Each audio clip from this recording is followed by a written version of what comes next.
하나님의 기뻐하심으로 수요 예배로 영광을 올리는 여러분의 믿음 속에 하나님의 기뻐하심과 온전케 하신 은혜가 살아있기를 축복합니다. 아멘. 말씀의 제목 같이 나눕니다. 신앙의 우선순위. 신앙의 우선순위. 아멘.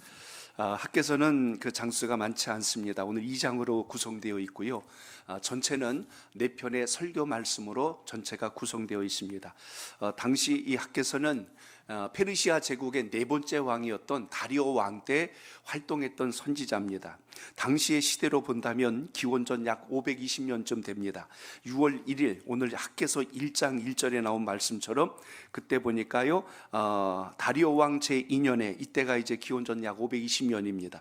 6월 1일에 시작하여서 9월 24일까지 그 사이에 학개 선지자가 이 페르시아 제국에서 고국으로 귀환한 포로가 귀환된 그들을 향해서 하나님의 뜻을 선포한 4편의 설교 말씀, 그리고 오늘 우리가 읽은 12절로부터 15절까지는 그 말씀을 들은 백성들의 반응에 대한 이야기가 오늘 본문에 기록이 되어 있습니다. 그렇기 때문에 주님의 말씀을 대할 때 우리가 어떤 자세로 서는 것이 옳은가, 또 그럴 때 하나님은 어떤 은혜와 복을 부어주시는가, 이걸 잘 분별하시고 여러분의 신앙과 삶 속에도 하늘의 크신 역사가 함께 하시길 축복합니다.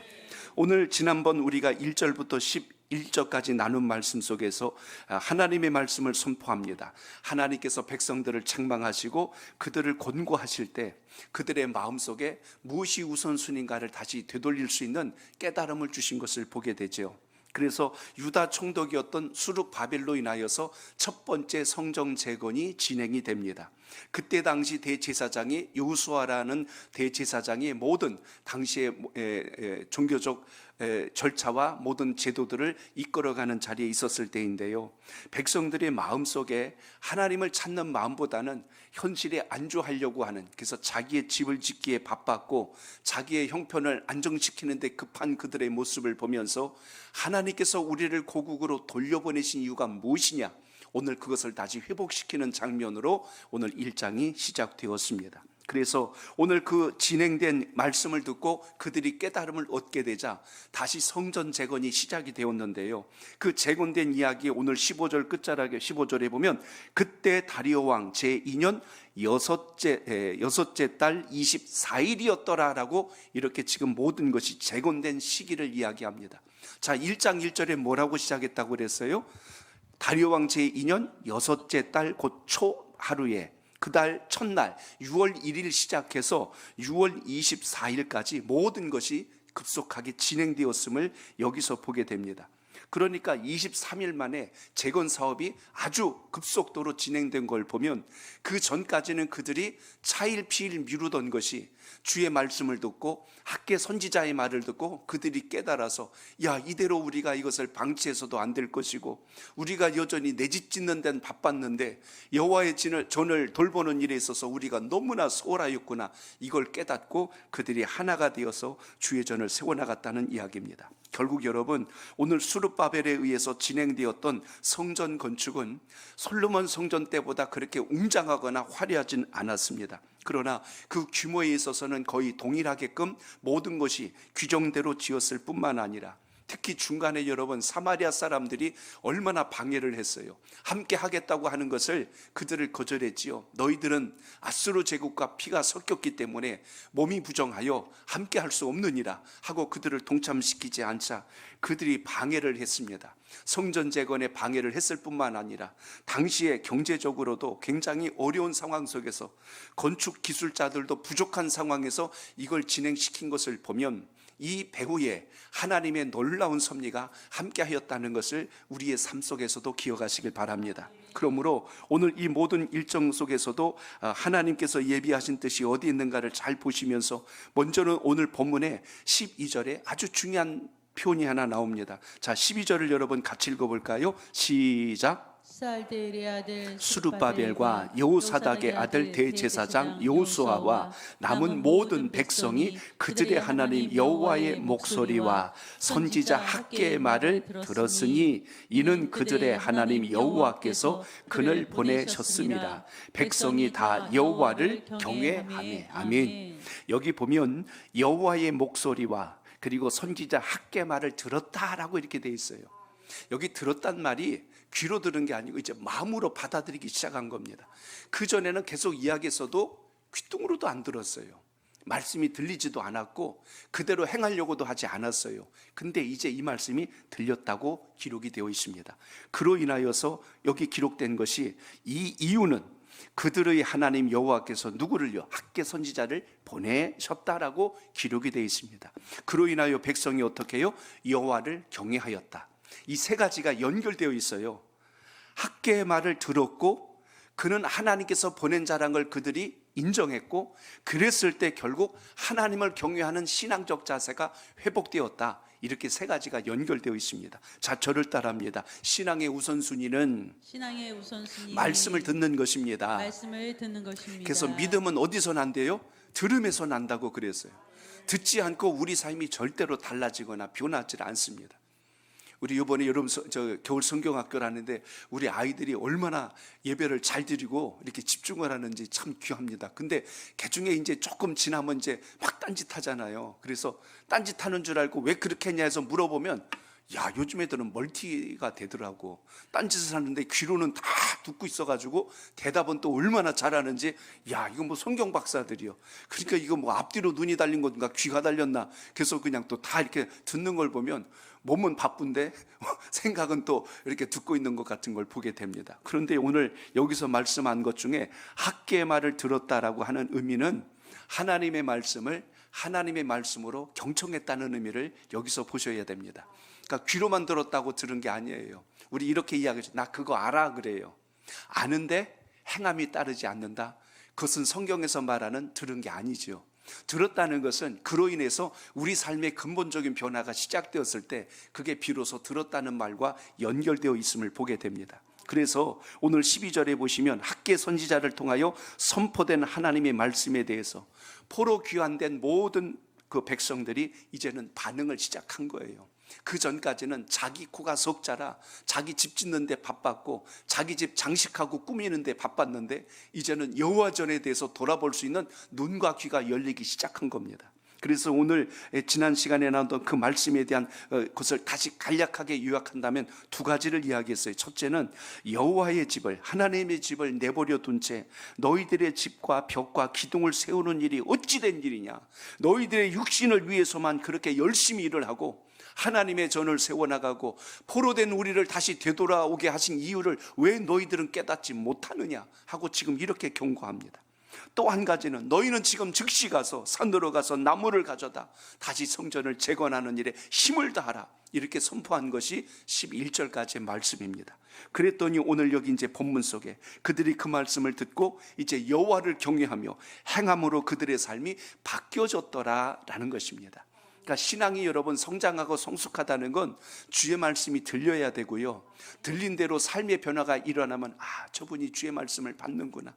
그래서 하나님 말씀을 스폰지처럼 잘 받는 분들은요 신앙도 성장할 뿐만 아니라 인생의 많은 기도 제목들이 풀려나갈 뿐만 아니라 또 하나님 앞에 뜻을 둔 것으로 인하여 마음의 평안이 함께한다는 걸 잊지 않길 바랍니다.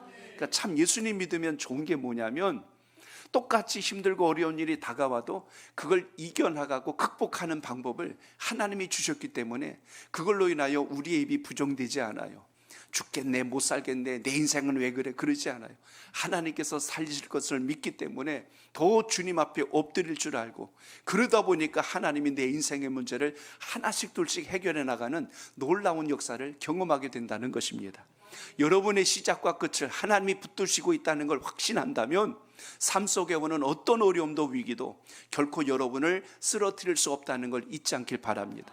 중간에 마귀가 장난질 할 수는 있어요. 그러나 결코 우리의 복된 길을 막을 수는 없다는 걸 잊지 마시고 믿음의 자리에서 승리하는 신앙이 꼭 되시길 바랍니다.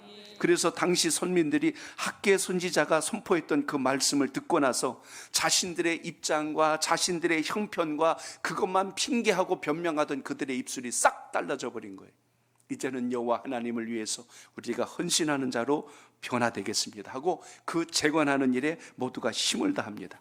부정적인 말만 늘어놓던 그들이, 핑계와 변명만 일삼던 그들이 이제는 주님을 위해서 마음을 같이 하고 뜻을 같이 했다는 걸 볼 수가 있습니다. 그래서 하나님 앞에 돌아오는 가장 시작이 무엇이냐? 오늘 12절의 말씀처럼 그들이 여호와의 목소리와 학개 선지자의 말을 들었다라고 하는 것처럼 오늘 주의 말씀이 들릴 때부터 인생의 변화가 시작됨을 기억하시길 바랍니다.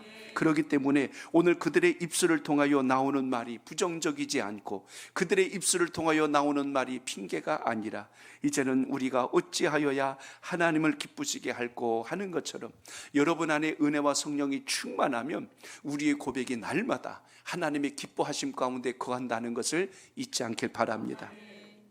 사람은요, 무슨 말을 듣느냐에 따라서 가치관도 달라지고요, 행동도 굉장히 달라집니다. 그래서 긍정적이고 진취적이고 소망 있는 말을 듣게 되면 삶에 힘이 나고 용기가 생깁니다. 그런데 자꾸 부정적인 언어, 절망적인 말들을 자꾸 입에 달고 살면 환경도 마찬가지겠지만 마음 자세까지도 무너질 수밖에 없는 것을 보게 됩니다. 여러분 이렇게 누구를 만나갖고 대화할 때 경험해 보셨을 겁니다. 오늘 이렇게 힘들어 보이세요? 왜 이렇게 피곤해 보이세요? 자꾸 그러면요, 제가요? 그리고 괜히 화장실 가서 한번 이렇게 보면 괜히 눈이 쏙 들어간 것 같고 갑자기 막 현기증이 나는 것 같고 몸이 막 피곤해지는 것 같은 걸 느낄 수가 있습니다. 그런데 여러분 이게 아니라 오늘 멋있습니다. 오늘 머리 새로 하셨나 봐요. 야, 산뜻한데 역시 세련됐어요. 그럼 어떤 마음이 드십니까? 또 화장실 가요. 그래가지고 내 머리가 괜찮다고 또 막 이렇게 하고 막 그렇습니다. 어제 베델을 이렇게 공부를 하는데요, 제 앞에 저 끝에 이제 우리 김경화 집사님이 앉아 계셨어요. 근데 김경화 선생님, 그래, 어제는 제가 목티 까만색을 입고서 이제 인도를 했는데 그러는 거예요. 목사님, 목티가 너무 잘 어울리세요. 그랬어요. 제가 강의가 잘 됐을까요? 잘 됐을까요? 목에 힘 주면서 제가 목이 길어가지고 그러면서 이제 막 이렇게 하고 집에 와가지고 옷을 갈아입는데요, 괜히 거울 앞에 가서 목티가 잘 어울려? 괜히 그냥 그 생각이 또 한 번 들어요. 좋은 말을 들으면 아부는 몸에 근심이 오지만 칭찬은요 힘이 나고 에너지가 생기게 하는 줄로 믿으시기 바랍니다. 그래서 여러분 이왕이면 덕담을 많이 하시고 이왕이면 칭찬을 많이 하실 수 있길 바랍니다. 상대도 기쁠 뿐만 아니라 본인도요 힘이 나고 용기가 생긴다는 이야기입니다. 아마 어제 베델반에서 우리 한진영 집사님이 오늘부터 이제 새 직장에서 일을 하게 되는데 아까 우리 베델 국이 단톡방 난리 났어요. 아침부터 그냥 그 축복의 문자가 쏟아지기 시작하는데 힘내세요. 새로 시작하는 길에 좋은 일 있길 바랍니다. 응원합니다. 화이팅 하면서 전부 댓글을 달아주니까 한진영 집사님이 너무 기분이 좋았고 너무나 힘이 됐습니다. 오늘부터 제가 기쁘게 하루를 시작합니다. 하고 이렇게 하는데 완전히 은혜의 도가니탕이 됐다니까요. 그러니까 여러분 항상 어떤 곳에서든지 축복하는 자가 여러분의 믿음 되시길 바랍니다. 또 힘든 일을 시작하게 되셨네요. 얼마나 힘드실까? 막 이렇게 해봤어요. 이제 첫 발걸음, 이제 첫 직장 또 나가는데 거기서 또 지쳐가지고 있으면 안 되지 않습니까? 그래서 여러분 항상 좋은 에너지를 공급할 수 있는 여러분의 신앙과 믿음이 있기를 바랍니다. 오늘 말씀도 마찬가지예요. 그동안 이스라엘 백성들이 우리가 포로 기간 동안 얼마나 힘들었냐, 그동안 집에 오고 싶어서 얼마나 힘들었냐, 이젠 집을 좀 고쳐야 될 것 같아, 내가 사는 터가 좀 이제는 다시 좀 손을 봐야 될 것 같아. 전부 여기서 그러니까 우리 집도 전부 생각하는 것이 자기만 생각하고 있는 거예요.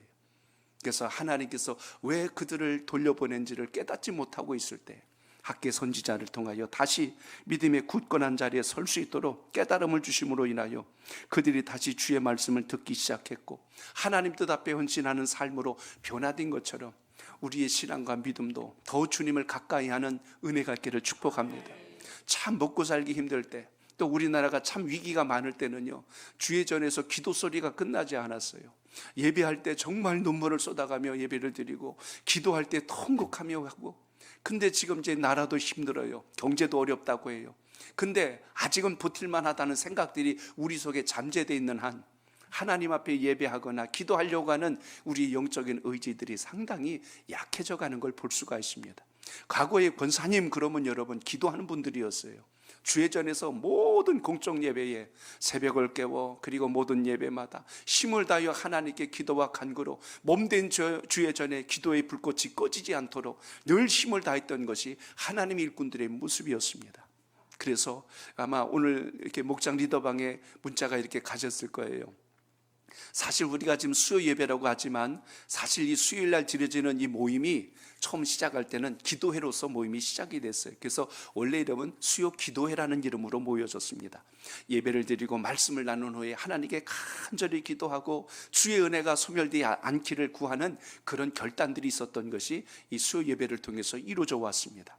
그래서 우리의 영성이 흔들리지 않고 교회 공동체가 건강해지고 성도가 성도를 서로 중보하며 믿음의 울타리를 든든히 할 수 있는 그런 기도의 불꽃이 살아있던 예배가 수요 예배였습니다. 그래서 여러분 오늘 이따가 예배 다 마치면 다른 때보다 제가 한 10분 일찍 끝날 거예요. 그건 이제 가봐야 되겠지만 하나님 말씀 안에서 우리가 어떻게 해야 되냐면 주의 말씀을 붙들고 하나님 뜻 안에서 나라를 위해서 교회를 위해서 몸된 주의 전을 위하여 여러분의 사명을 놓고 간절히 기도하는 은혜가 있기를 축복합니다. 그래서 여러분 하나님 말씀을 들어야 우리의 인생이 달라지기 시작합니다. 그게 들리지 않으면 주님의 전을 문턱이 닳도록 왔다 갔다는 하지만 삶의 변화가 일어나질 않지요. 그래서 오늘 수르바벨을 중심으로 제사장이었던 여호수아 그리고 선지자였던 오르기 학개가 한 목소리를 내므로 인하여서 몸된 죄전이 다시 강건하게 일어나는 것처럼 우리의 신앙도 믿음도 하나님의 기쁘신 뜻을 따라 아름답게 세워지는 놀라운 역사가 있기를 축복합니다. 자, 오늘 13절을 여러분 보시기 바랍니다. 13절 시작. 그때에 여호와의 사자 학개가 여호와의 위임을 받아 백성에게 말하여 이르되 여호와 말하노라 내가 너희와 함께 하노라 하니라. 아멘. 자, 저를 따라합니다. 말씀을 듣고 순종하는 자가 범사에 형통합니다. 13절에서 주목할 수 있는 중요한 부분이 뭐냐면 여호와의 사자 학개가 여호와로부터 위임을 받아서 하나님께서 그에게 말씀이 임하여서 백성들에게 선포하였는데 이렇게 이야기했다는 겁니다. 여호와께서 말하였느니라 내가 너희와 함께 하노라. 너희와 함께 한다는 건 어떤 상황이 있어도 너희를 건질 것이고 너희에게 길을 내줄 것이고 너희를 보호할 것이며 너희를 지켜줄 것이라는 선언이 이 문장 속에 담겨있는 뜻이기도 합니다. 그 전까지는 어떻게 했어요? 하나님이 기다리셨어요. 그냥 내버려두고 기다리셨어요. 그들이 아무리 농사를 져도 열매가 거둬지지 않고 추수를 해도 제때 그것이 수확이 되지 않고 하나님이 지키시고 돌보시고 보호해 주시지 않으면 인간적인 방법으로 아무리 재물을 모으려고 하고 자기를 지켜내려고 해도 그것이 엉뚱한 곳에서 다 빠져나가고 쏟아지는 일밖에 없었습니다. 그런데 그들이 여호와의 말씀을 듣기 시작하자 어떤 일이 나타났어요? 내가 너희와 함께 하노라. 하나님께서 이제는 함께 하시는 것을 보여주시겠다고 오늘 말씀한 것을 보게 됩니다. 그래서 오늘 여기 그때에라고 한 것은 하나님의 백성들이 여호와를 경외할 때에, 하나님의 백성들이 여호와의 말씀을 들을 때에 이제 하나님께서 직접 그들의 삶 속에 개입하시고 함께 하신 역사를 우리가 여기서 주목하게 됩니다. 믿음이라고 하는 것은 홀로 가는 길이 아니라 오늘 주님으로 인하여서 우리의 삶 모든 것을 깨우고 일으키시는 하나님의 역사가 우리의 신앙과 삶 속에 살아있어야 함을 잊지 않길 바랍니다. 그래서 오늘 2절에 보시면 여러분 뭐라고 그랬어요? 하나님의 백성들이 포로 귀환하는 선민들을 가리켜서 이제는 뭐라고 표현하냐면 내 백성이라고 표현하는 걸 봅니다. 2절에서는 이미 1장 2절에서는 이 백성이 말하기를 하고 이라는 말을 써요. 여러분 이란 뜻과 내란 뜻은 완전히 다릅니다. 이 백성들이 그 표현 하나는 이 단어 하나가 그들은 내 백성이 아니라는 거예요. 하나님을 찾지 않기 때문에. 그런데 이제는 그들이 여호와의 말씀을 듣게 되자 이제 하나님께서 이들을 부르실 때 오늘 본문에 보면 뭐라고 부르시면 이들을 이제 내 백성이라고 나의 백성이라고 이제 하나님께서 이들을 지칭하며 부르시는 것을 보게 됩니다. 그래서 여러분 오늘도 기도하고 간구할 때 하늘에 속한 자로 주의 말씀에 붙들림 받은 자로 믿음의 역사가 살아있기를 축복합니다. 아무리 많이 뿌릴지라도 수확이 적어지고 배부르지 못하고 맞을지라도 흡족하지 못하고 입어도 따뜻하지 못하고 일꾼이 싹을 받아도 구멍 뚫어진 전대에 그것이 다 새나가 버리고 그때는 이 백성들이 어떤 백성이에요? 이 백성들이었어요. 하나님을 찾지도 않고 주님을 경외하지도 않고 주의 말씀을 들으려고도 하지 않을 때는 하나님이 그들을 그렇게 방치하셨어요. 그런데 이제 이들이 말씀을 듣기 시작하자 하나님은 이제 이들을 지켜내기 시작하십니다. 내가 너희와 함께한 것을 너희는 깨달을지니라. 이렇게 주님이 말씀하시는 거예요. 이것은 여러분 단지 주님께서 함께 하신다는 추상적인 것이 아니라 피부에 와닿도록 하나님께서 역사하는 것을 체험하게 되니까 얼마나 감사하겠어요. 그러니까 여러분, 형통이 뭘까요? 형통은 손에 잼을 많이 쥐고 있다고 형통이 아니라 하나님께서 함께 하고 계실 때가 가장 큰 형통이라는 것을 먼저 기억하시길 바랍니다. 그래야 여러분, 하나님께서 베푸시는 역사 안에서 모든 것에 평안함이 있게 되지요. 하나님을 빼놓고 명예 권세, 이 땅의 부귀 영화 다 누리려고 거머져 보세요. 하나님이 지켜주시지 않으면 지난번 우리가 나눈 말씀처럼 모든 것이 빠져나가고 새나가고 결국은 아무것도 쥔 것이 없는 것처럼 인생이 허망해진다는 것을 보게 됩니다. 그렇기 때문에 하나님은 지금도 경외하는 자들을 통하여 영광 받으실 뿐만 아니라 은혜를 베풀어 주시고 그 가는 길을 형통하게 하신다는 걸 잊지 말고 그 믿음이 여러분 속에 있기를 바랍니다. 아멘. 당시 선민들이 학개가 증거했던 말씀을 듣고 들었다. 이 들었다는 원문의 의미는 순종했다는 겁니다. 경외했다는 것이에요. 그래서 성전을 재건하는 일에 그들이 뜻을 같이 한 것을 보게 됩니다. 그러니까 여러분, 주의 일을 하는 것도 이렇게 감사와 겸손과 순종으로 하지 않으면 결국 그것이 몸은 주님을 위해서 있는 것 같지만 전혀 거기에는 열매도 기쁨도 상급도 얻을 수가 없는 것을 봅니다. 주님 안에서 여러분의 모든 예배의 자리, 기도의 자리, 봉사의 자리, 헌신과 섬김의 자리가 감사와 기쁨으로 이어져 갈 수 있기를 축복합니다. 아멘. 그렇기 때문에 하나님은 전심으로 여호와를 경외하는 자를 찾으실 뿐만 아니라 순종하는 자를 통하여 복의 문을 여신 걸 기억하신다면 오늘 그 믿음을 잘 기억하시고 승리하는 삶이 되시길 바랍니다. 아멘. 성경을 잘 보세요. 형통한 사람들의 공통점이 있잖아요.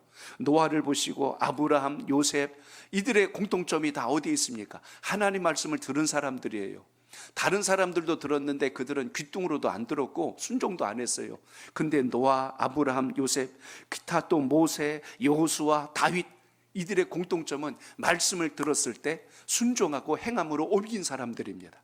그들의 끝자락이 어땠어요? 다 형통하고 복을 입고 잘된 것을 우리가 보지 않습니까? 그렇기 때문에 흉내내는 신앙 하지 말고 주의 말씀대로 온전히 순종하셔서 그 복을 입는 하나님의 사람, 믿음의 축복된 자리에서 여러분의 믿음이 살아있기를 바랍니다. 아멘. 자, 여러분, 오늘 14절로 15절 다시 읽습니다. 시작. 여호와께서 스알디엘의 아들 유다 총독 수르바벨의 마음과 여호사닥 아들 대제사장 여호수아의 마음과 남은 모든 백성의 마음을 감동시키심에 와서 만군의 여호와 그들의 하나님의 전 공사를 하였으니 그때에 다리오 왕 제2년 6월달 여섯째 달 24일이었더라. 아멘. 여기 보면 수르바벨의 마음, 여호수아의 마음, 모든 백성의 마음을 감동시키셨대요. 그러니까 하나님의 일은 내 의지와 내 기분 가지고 하는 게 아니고 주님의 역사가 감동되면, 이걸 오늘로 말하면 성령의 충만함을 입게 되면 하나님 안에서 우리가 봉사하고 섬기는 모든 것에 기쁨이 더함을 기억하시길 바랍니다. 그래서 여러분, 하나님이 명하신 것은 우리가 항상 지체하지 말고 즉각 순종하는 믿음의 사람이 되시길 바랍니다. 한번 따라합니다. 지체하지 말고 즉각 순종해야 합니다. 즉각 순종해야 아멘. 합니다. 그래요. 주의 말씀을 들을 때 계산하거나 고민해보거나 그러지 마세요. 하나님 주신 말씀이라면 아멘 하고 순종하셔서 그 복이 여러분에게 온전히 임하시길 바랍니다. 아멘. 하나님의 뜻이 임하였는데 그걸 내 생각에 맞춰보고 아닌 것 같은데 그것이 어찌 우리가 복을 받을 자의 자세겠어요. 그래서 오늘 여기 14절로 15절의 말씀처럼 오늘 여기 수르바벨과 여호수아와 모든 백성의 마음을 감동시키신 하나님의 역사로 성전 재건이 순적하게 진행되었다는 것을 본다면 마음이 같고 뜻이 같으면요, 일정과 기관은 사실 문제도 되지 않아요. 금방 이루어졌다는 것을 오늘 본문을 통해서 발견하게 됩니다. 오늘도 믿음의 자리에서 주신 본분을 잘 감당하실 때 오늘 주신 말씀처럼 오늘 선민들이 이렇게 말씀 앞에 엎드리고 부복하였을 때 하나님께서 역사하시는 놀라운 증거들을 그들이 온몸으로 체험한 것처럼 여러분의 신앙도 추상적이고 막연한 것이 아니고 다른 사람 복 받았다는 이야기만 듣지 말고 그것이 여러분의 신앙에서도 간증이 되고 증거가 되시길 바랍니다. 오늘 당시 선민들은요, 속된 말로 하면 자기 앞가림하기도 벅차했어요. 야, 내 코가 속자야. 나는 내 집 준비하기도 지금 버거운데 아유, 성전을 재건한다니 그게 말이나 돼? 그러니까 선지자가 외치고 제사장이 전해도 들리지가 않는 거예요. 그런데 곰곰이 다시 주의 말씀을 경청하며 하나님께서 그들 마음속에 감동을 주시자, 그렇지, 하나님께서 우리를 돌아오게 하실 때는 이유가 있었는데 우리가 그걸 놓쳤구나 하고 회개 역사가 일어나고, 은혜에 대해서 감사하는 역사가 일어나고, 하나님을 경외하는 역사가 시작된 것을 보면 그것이 곧 하나님의 사람으로 거듭나고 변화된 것을 봅니다.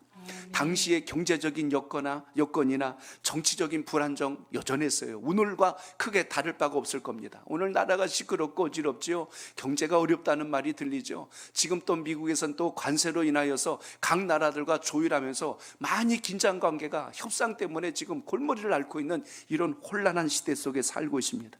외교적으로 본다면 당시 이스라엘 백성들도 언제 또 주변 나라들이 공격하고 쳐들어올지 모르는 이런 어렵고 불안한 상황 속에 놓여 있을 때입니다. 그래서 그들이 자기 집 짓기에 바쁘고 이것이 아니라 하나님 손에 붙들림 받으면 어떤 절망스럽고 어려운 상황에서도 붙드시고 건지신다는 걸 그들이 몸소 체험하도록 하나님께서 역사하셨다는 걸 잊지 말고 이 믿음 속에 거하는 우리의 신앙이 되시길 바랍니다. 노아 홍수 당시에 방주를 지으라고 했을 때 노아가 지체했다는 말이 안 나와요. 그 말씀을 듣자마자 즉시 방주를 짓기 시작합니다. 무려 몇 년이요? 120년 동안. 중간에 아마 포기할 수도 있었고 사람들이 수군덕거리니까 아유 내가 미쳤나? 그러고 안 할 수도 있었을 거예요.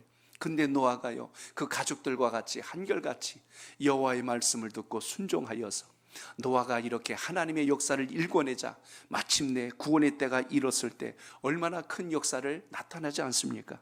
아브라함을 생각해 보세요. 하나님이 갈대아 우르를 떠나 약속 있는 땅으로 가라 했을 때 아브라함이 순종합니다. 창세기 22장에 보면 독자 이삭을 주시고 모리아 산에 번제로 드리라 했을 때 이제 아브라함이 아침에 일찍이 일어나 이렇게 준비하는 과정을 보면 그로 인하여서 조금 더 마음속에 의심하거나 갈등하거나 지체하지 않았다는 사실을 우리가 볼 수가 있습니다. 신약 성경을 통해서도 보시기 바랍니다.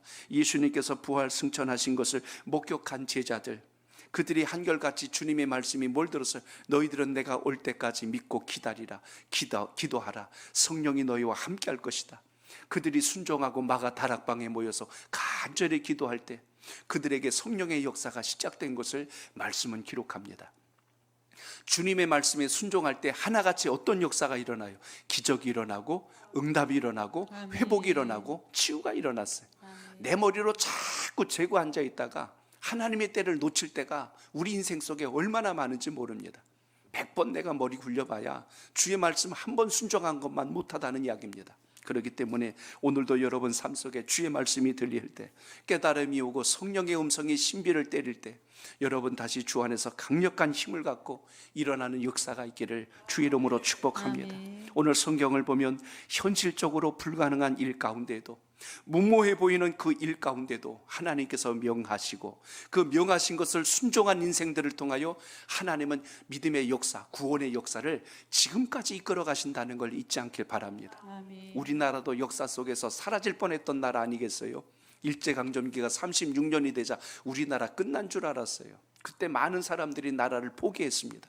그런데 믿음의 백성들이 끝까지 하나님 이 땅을 살려달라고 믿음으로 눈물로 통곡하며 기도했던 하나님의 백성들의 간구를 우리 하나님께서 외면치 않으시고 일본의 히로시마의 원폭이 투하되고 그리고 이 땅의 진정한 자유가 하나님의 역사로 일어난 것을 기억하시길 바랍니다. 이스라엘의 역사와 똑같아요.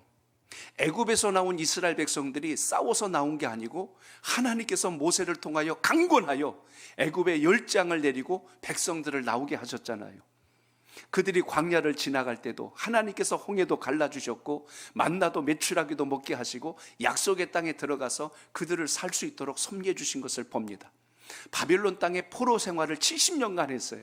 그들이 거기서 독립운동 해가지고 고국으로 돌아온 게 아니라 하나님께서 고레스 왕 마음을 완전히 바꿔놓으심으로 결국 모든 백성들이 고국으로 돌아온 것처럼 이 땅이 일자와 많은 독립투사들이 싸우고 치열하게 했고 만세운동도 했고 임시정부도 수립하려고 얼마나 노력하고 몸부림쳤습니까?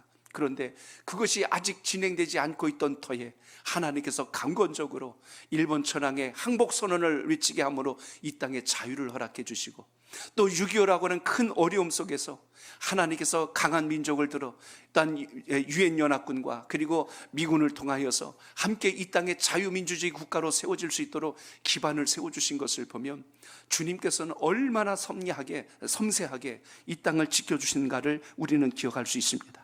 마찬가지로 여러분, 성경의 역사도 그래요. 노아 사건도 그랬고, 아브람 사건도 그랬고, 요셉의 사건도 그렇고, 또 신약으로 넘어가면 여호수아의 사건도, 여호수아서를 보면 여호수아를 통해서도 그랬고, 모든 인생들을 보면 야, 이게 어떻게 사람의 방법으로 해결될 수 있을까? 전혀 길이 안 보였던 것들을 하나님이 역사한 것을 보게 됩니다. 그러므로 믿음이 있다는 게 뭘까요? 우리의 생각으로는 한계가 있고 안 될 일까지도 하나님께서 역사하시고 섭리하시면 반드시 이루어진다는 믿음을 가지고 소망 중에 기도할 수 있기를 축복합니다. 아멘. 오늘 낮에 우리 현대그룹의 창업자였던 정중 회장의 그 글을 좀 이렇게 읽어봤습니다. 그분의 많은 일화들이 있지만 그 중에 가장 그분이 모든 우리나라의 좀 인지도가 알려지기 시작했던 대표적인 사건 두 가지만 제가 오늘 본문과 연계해서 소개해 볼까 합니다. 1952년 2월에 미국에서 아이젠하워 대통령이 우리나라를 방문하게 됩니다. 6.25 전쟁이 끝나면서 이제 이 땅을 다시 이제 어떻게 재건해 나갈 건가를 많은 이제 회의와 이런 것들을 위해서 이제 방문하게 됐는데, 부산에 도착했을 때 거기 이제 유엔 묘지가 있습니다. 미군들이 전사했던 곳에 그 묘지가 있는데 거길 방문할 계획을 갖고 있었는데 이제 연락이 온 거예요. 여기를 방문해야 될 텐데 거기가 나무도 제대로 심어놓은 게 없기 때문에 허벌판입니다. 그러니까 이왕이면 대통령이 방문하는 거니까 좀 잔디를 깔아주면 좋겠다 하고 이걸 요청을 했는데, 그 사업을 정중 회장이 할 수 있도록 그때 그게 아마 이렇게 요청이 들어왔던 것 같습니다. 근데 그때가 언제면 2월 달이에요. 2월 달에 잔디를 깠는데 잔디가 어디가 있겠어요? 전쟁 직후에 이 땅이 지금 황폐된 상태인데. 근데 모든 사람들이 이건 불가능합니다, 안 됩니다 하는데, 그때 당시 정중 회장이 생각한 게 있어요. 해보자. 그래서 낙동강 거기 해변가에 갔더니 보리를 그때 심어 놓은 게 있었대요. 보리가 가을 늦음하게 심어가지고 5월에 추수하니까 이 2월쯤 되면은 이 풀들이 많이 이제 올라와 있을 때입니다. 그러니까 그래갖고 밭 전체를 그냥 통으로 사는데 조건을 걸었대요. 공사비를 3배로 올려주면 거기 유엔 그 묘지 터야를 완전히 잔디로 깔아놓겠습니다. 이렇게 했더니 공사비를 3배로 줬더니 트럭을 한 30대인가를 가져갔답니다. 트럭 30대로 그 땅에 있는 보리를 전부 그냥 걷어다가 거기다 진짜 깐 거예요.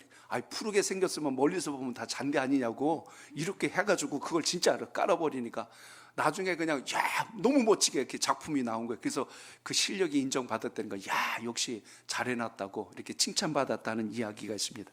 그때서부터 유명한 말이 됐던 게 있어요. 해봤어? 하는 거 있잖아요. 해보지도 않고 안 된다는 말, 하지 말라는 말이 이제 유명한 그의 어록으로 남아있는 걸 보게 됩니다. 또 하나는 아마 여러분들이 잘 알 겁니다. 전 세적으로 가장 큰 조선소 가지고 있는 나라가 어디예요? 예?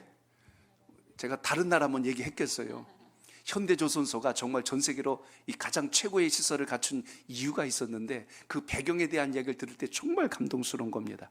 우리나라가 6.25 직후에 이제 뭐가 지금 제대로 돼 있었겠어요? 아무것도 없었을 거 아닙니까? 돈도 없지요, 기술력도 없지요, 경험도 없고 명성도 없기 때문에 할 수가 없는데, 정정 회장이 다짜고짜 그때 당시 우리도 조선업을 해봐야 되겠다 하는 마음을 갖고 미국에다 타진을 했어요.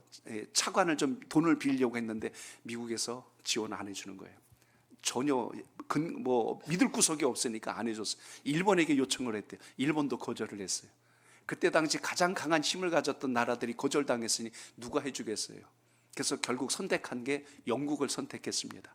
그래서 영국을 갈 때 우리나라 지어야 될 그 울산 앞에 그 백사장 사진하고, 그 다음에 어느 외국인 조선소에 있었던 배 만드는 설계도면 하나 두 가지 들고 영국을 찾아갔답니다. 그래서 영국에 가서 그때 당시 영국의 조선소 사장이었던 롱바텀 회장을 만나서 그에게 돈을 좀 대주면 우리가 조선업을 시작하겠다고 했더니 그 사람도 노했지요.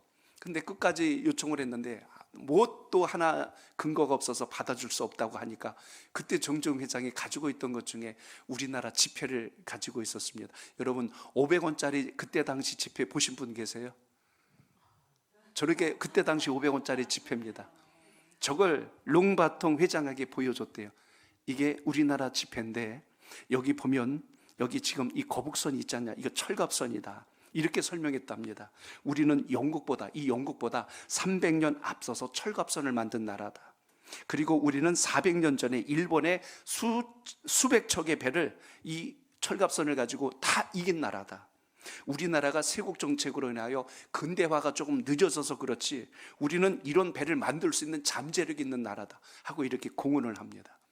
그 이야기를 듣고 이 롱바튼이라는 회장이 그럼 한번 해볼 수 있겠다라고 생각을 하고 추천서를 써주기로 이제 마음을 이렇게 갖게 됐다고 합니다. 근데 그 써주게 됐던 계기를 듣고 제가 깜짝 놀란 거예요. 우리나라가 정말 저걸 질 수 있을 만한 나라인지에 대해서 실제로 실사를 온 겁니다. 가서 그 현장을 가봤는데 아무것도 없잖아요. 그냥 모래불판만 있고 여기서 어떻게 배를 만든다고 하는 건지 이해가 안 된 거예요. 그래서 이렇게 이야기를 했답니다. 좋다, 설상 배 만든다고 하니까 좋다, 인정하겠다. 그렇다면 배를 만들었다 칩시다. 그러면 그 배를 아무 기술력도 없는 이 나라가 만들었다면 누가 사겠느냐 하고 이렇게 물었대요. 정종 회장이 직접 이렇게 했던 영상을 제가 봤습니다. 이렇게 이야기해요. 당신들이 사주면 되지 않냐, 우리가 배를 만들 건데 당신이 산다고 계약서를 써줘라. 그럼 그 계약서를 가지고 영국 은행에 가서 이걸 근거로 해서 우리가 돈을 받아올 거다. 그럼 그 돈으로 조선소를 세울 거고 그 조선소에서 배를 우리가 만들 건데 그 배를 당신이 사라. 이게 지금 말 되는 것 같아요? 아무것도 없는데 일단 계약서부터 쓰재요. 배 우리가 사겠다고. 그럼 계약서를 들고 우리가 은행에 가서 여기 배 지금 계약서 있으니까 돈 달라. 그래서 돈 가지고 와서 그 다음에 조선소 세우고 그 사이에 배도 만들고 같이 공동 작업을 했대요. 그렇게 해서 결국은 마지막에 이제 배가 완공이 되면 이 배는 이제 당신들이 사라. 이렇게 함으로 시작을 했는데 놀랍게도 중동의 어느 나라에서 그 거대한 배 2척을 계약을 또 해가지고 당시 이게 우리 조선업의 아주 밑거름이 돼서 이렇게 올라왔다는 겁니다. 제가 배 이야기 하려고 한 게 아니에요. 당시에 수많은 사람들이 회장님 안 됩니다.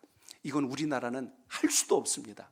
우리는 기술력도 없고 어떻게 이 배를 만들 수 있는 전혀 이게 없습니다. 그때마다 했던 말이 해봤어 이야기입니다.